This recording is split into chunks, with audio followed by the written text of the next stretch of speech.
want to expand a little bit on this idea of establishing a path and then giving it a base color, and then from there building elements on top of that base color. And there's really a couple ways to go about creating that base color, and both of them work. They're slightly different from each other. So if we think about working with the lips and the neck as examples from this illustration, here you can see I have this path, which is I've just outlined it in green so we can visualize what the clipping container, the clipping path, is going to ultimately be. And from there, what I want to do is establish just a color for inside that path. So in this case, I'm just going to duplicate, and I'm just clicking on the object in layers, holding down Alt or Option, dragging and dropping, and now I have a copy. And I'm going to select the copy, and I'll just give this a fill color. And I'm just using that pink that is the exact same one that's over here. So you can see, if we look at this, we now have that green path sitting right on top, exactly lined up with the underlying path, which is the same exact shape. But I want to use the upper version, the one that's the green one, as my clipping container, and then I just want a base color to start building other things into. So I can, at this point, turn this into a clipping mask, and you'll see, okay, now it's a clip group in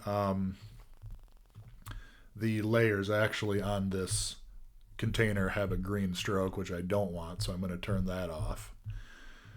But the clipping path is now working to contain whatever goes inside of this group. And right now, the only thing in the group is an object that's the exact same shape as the path itself. But if I start to draw other things into it, so what I'm going to do now is construct the upper lip. So I'll take pen tool in this case, and I'm just going to do a drawing, right? It doesn't matter what it looks like up and above it because I'm going to hide part of it anyway. I'll just sample that other color with eyedropper tool. Now, unfortunately, in Illustrator, when you start to draw new bits and pieces and shapes, they'll be in the layer that you're working on, but they will not automatically go into the clipping group. So you have to do a bit of dragging and dropping. But then, yeah, now I've taken that shape and I've moved it inside of that group. And from there, I could continue to add whatever else I wanted, more details, more value range, more whatever, and it all will exist inside of that clip group. But the base of the clip group is just a color that's the exact same shape as the group itself. Now, to accomplish the same thing, you can, take, in this case, I'm going to, establish this color for the neck, and I don't really need to be very careful about it and create a duplicate. I could, but it doesn't really matter. So what I'll do here is I'll just create some kind of big random shape, and then I'm just going to sample the color of that.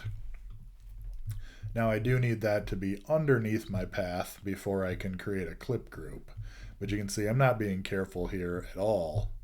And I'm just going to take this now, select both of them, make a clipping mask, and then I now have the clip group here with the path that is the shape of the neck and shoulders, and then inside of it I have that big irregular shape that I made. I can use that big irregular shape that I made just as well as the base color for what I then start to add into it.